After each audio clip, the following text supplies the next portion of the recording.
Эти записи боялись публиковать долгие годы, пряча их под грифом секретности и называя научной ересью.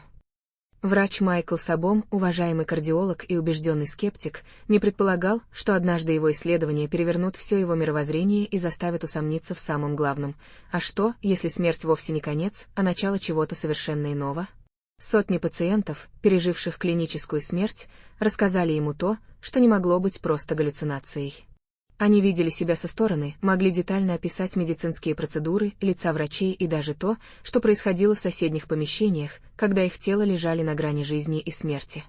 Что скрывают эти таинственные записи?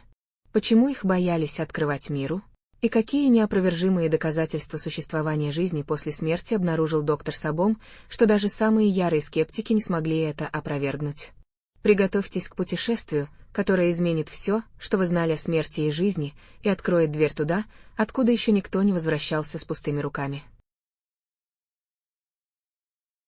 История доктора Майкла Сабома началась не с желания подтвердить существование жизни после смерти, а напротив, с твердого намерения разоблачить подобные утверждения с научной точки зрения. Майкл Сабом был высококвалифицированным кардиологом, профессором медицины и хирургии в университете Эмори в США, обладал безупречной репутацией среди коллег и учеников. С самого начала своей карьеры он видел смерть как окончательный и необратимый процесс, после которого сознание прекращает существование навсегда. Его научное образование, основанное исключительно на фактах и эмпирических данных, не допускало иных трактовок. В начале 1970-х годов среди врачей и ученых возникли споры о природе так называемых околосмертных переживаний, феноменов, описанных людьми, пережившими клиническую смерть. Сабом решил положить конец домыслам и легендам, применив строгий медицинский подход к изучению этих загадочных историй. С 1976 года Майкл Сабом начал методично собирать и документировать случаи клинической смерти среди своих пациентов и пациентов-коллег. Изначально он хотел лишь доказать, что околосмертные переживания, ОСП, являются всего лишь иллюзиями умирающего мозга, галлюцинациями, вызванными нехваткой кислорода или стрессом. В своих записях он фиксировал мельчайшие детали медицинских процедур, состояние пациентов, время остановки сердца и клинической смерти, а также время возвращения сознания. Он строго следовал научной методологии, тщательно проверяя каждое свидетельство и отсеивая случаи, которые могли быть объяснены просто и без мистики. Однако вскоре врач столкнулся с фактами, которые не укладывались в его первоначальную теорию и заставили его глубоко задуматься о существующей парадигме. Пациенты, пережившие клиническую смерть, описывали такие детали своего реанимационного процесса, которые они физически не могли наблюдать или слышать. Одним из первых случаев, потрясших доктора, стал пациент по имени Пит Мортон, переживший тяжелый инфаркт.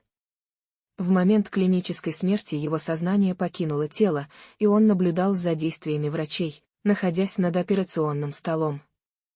Позже, вернувшись к жизни, Пит в мельчайших деталях описал, как именно врачи проводили реанимацию, какие лекарства и инструменты использовали, даже отметил время на часах в операционной, которых он никогда раньше не видел.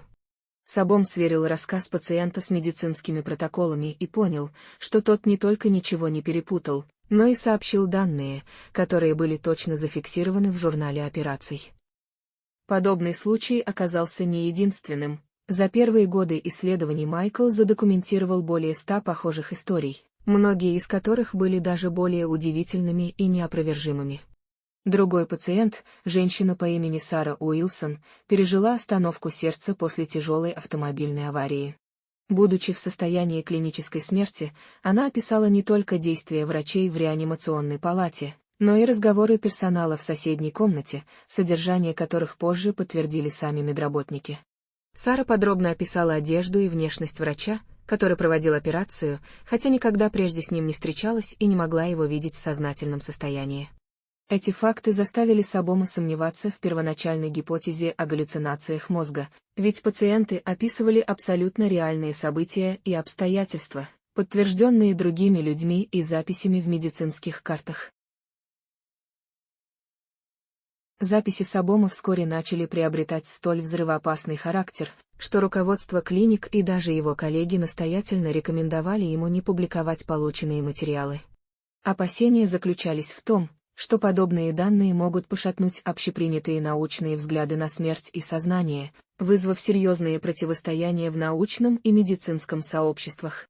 Впрочем, Сабом не собирался отступать от истины, продолжая собирать свидетельства и сравнивать их с медицинскими фактами, все глубже погружаясь в изучение феномена клинической смерти. Одним из наиболее ярких подтверждений его исследований стал знаменитый случай пациентки, известной под псевдонимом Мария.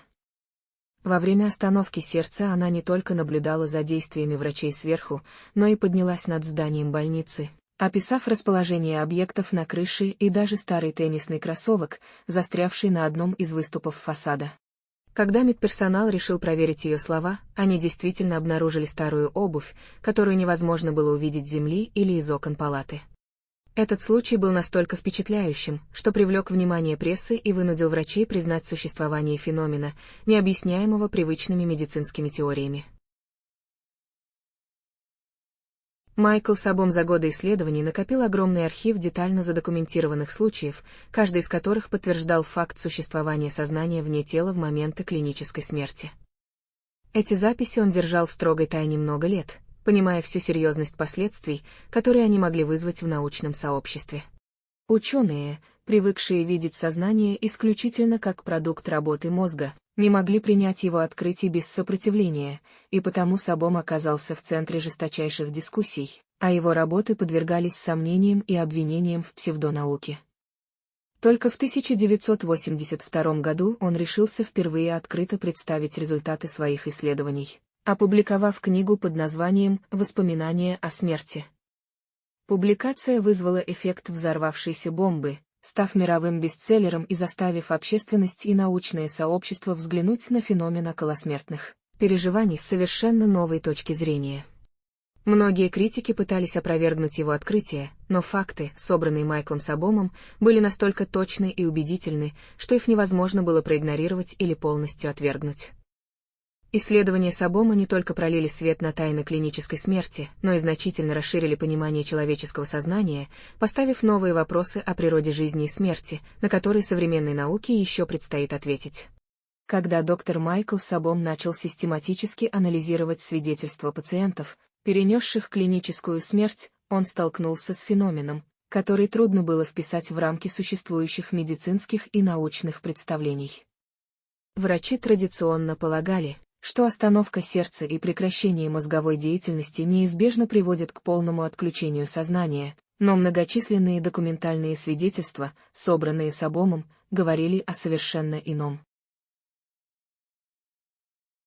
Пациенты вспоминали не только образы или абстрактные видения, они описывали конкретные события, предметы и диалоги, которые происходили в моменты, когда их мозг, согласно медицинским приборам, уже не функционировал.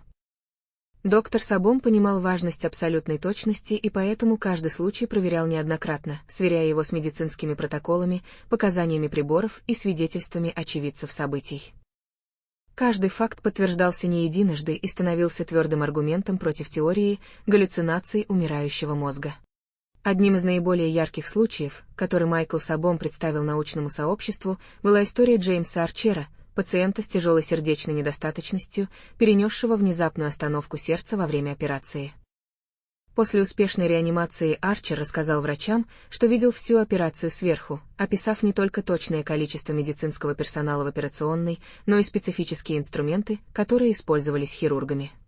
Он назвал типы и марки хирургического оборудования, которого он не мог знать заранее и которое тщательно проверил Сабом, обнаружив полное соответствие рассказа медицинским отчетам. Джеймс Арчер также описал действия одного из ассистентов хирурга, которые никак не могли быть видны ему в положении лежачего пациента с закрытыми глазами, находящегося под наркозом. Доктор Сабом зафиксировал этот случай и подтвердил его многочисленными документами, в том числе показаниями свидетелей, врачей и медицинских сестер. Еще одно уникальное свидетельство было получено от пациентки Элизабет Морган, которая перенесла остановку сердца после тяжелой аллергической реакции на лекарства. Во время реанимации ее сознание покинуло тело, и она описала с точностью не только манипуляции врачей, но и подробности разговора между медицинским персоналом, который происходил не в операционной, а в соседнем помещении, за закрытой дверью. Когда доктор Сабом проверил ее показания, персонал был ошеломлен точностью описания того, что они обсуждали, вплоть до мельчайших деталей, включая точные цитаты фраз. Эти детали невозможно было объяснить просто случайностью или совпадением, а гипотеза о подсознательном восприятии была опровергнута, так как пациентка физически не могла слышать разговор за пределами операционной, тем более находясь в состоянии клинической смерти с остановкой мозговой активности. Особое внимание Сабом уделял научной достоверности описанных явлений.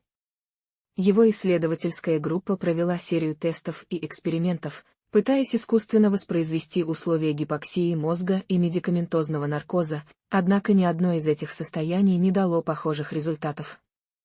Врачи, изучавшие записи Майкла, вынуждены были признать, что пациенты, перенесшие клиническую смерть, действительно воспринимали реальность без участия органов чувств, подтверждая существование некоего внешнего сознания, не зависящего от работы мозга.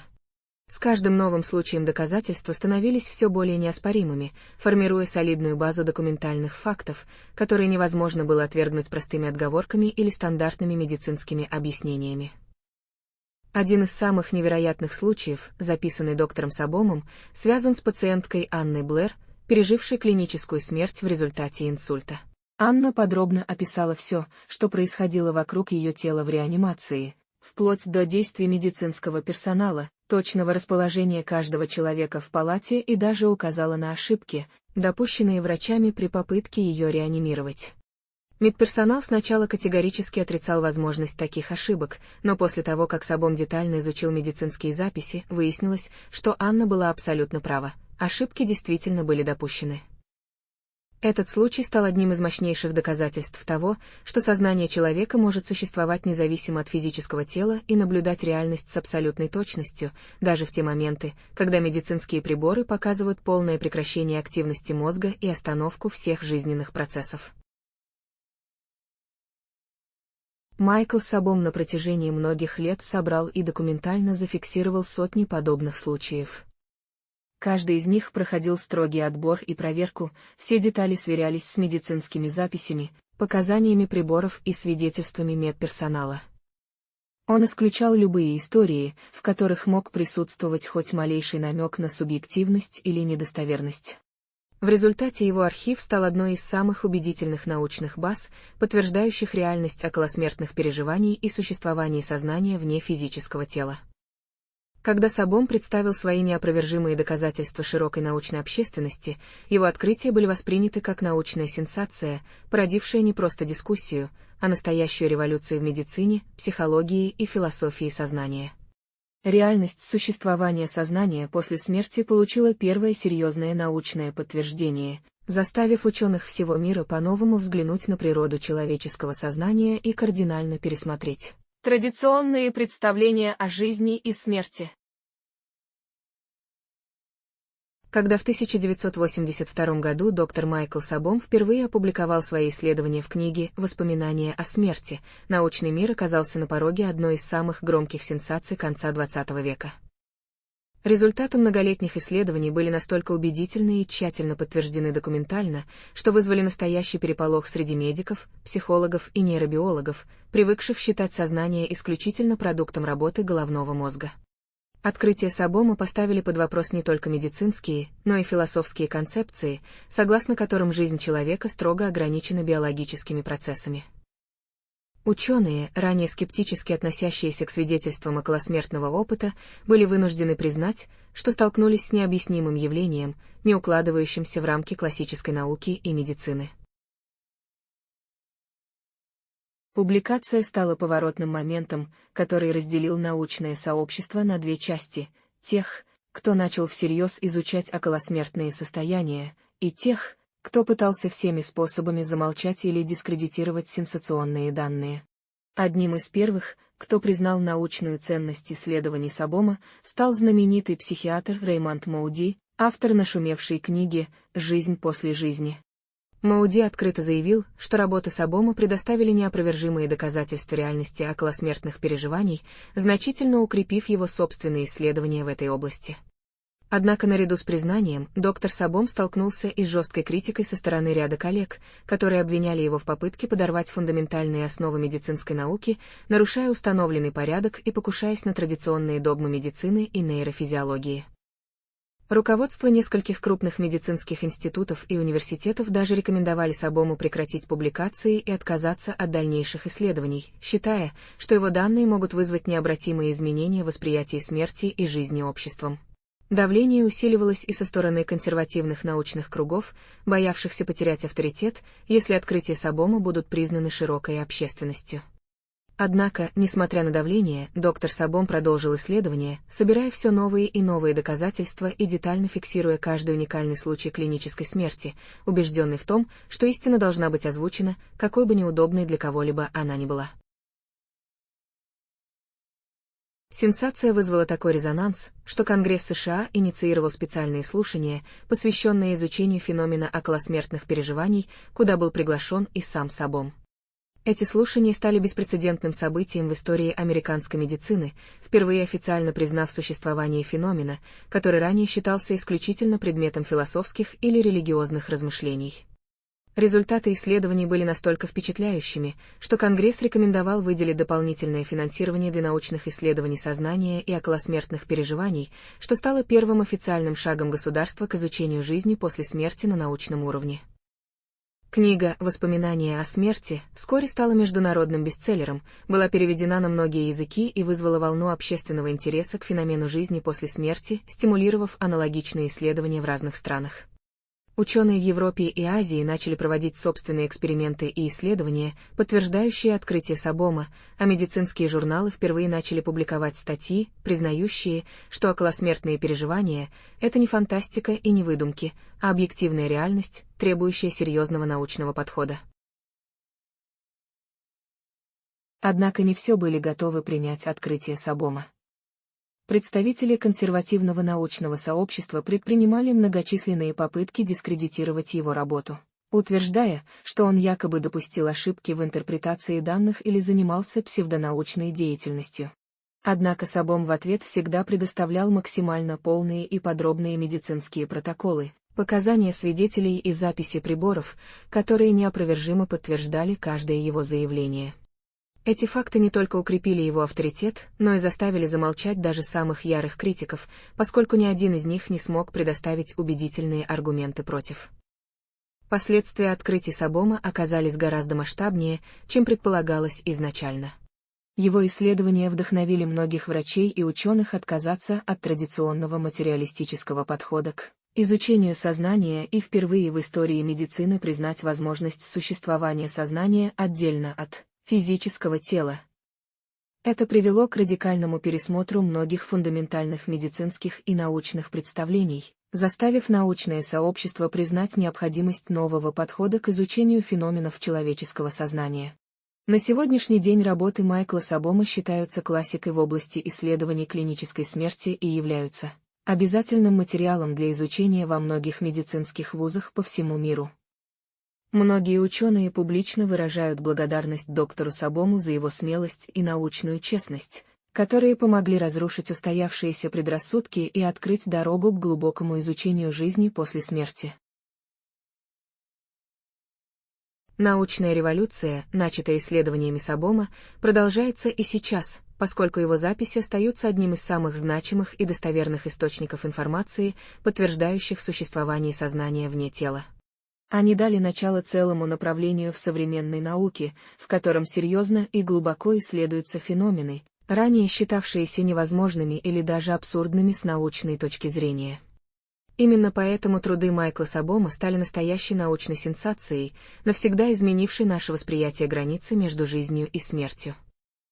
Сегодня его открытия уже невозможно игнорировать, они прочно вошли в научный оборот и продолжают вдохновлять исследователей по всему миру на новые открытия и прорывы в изучении человеческого сознания.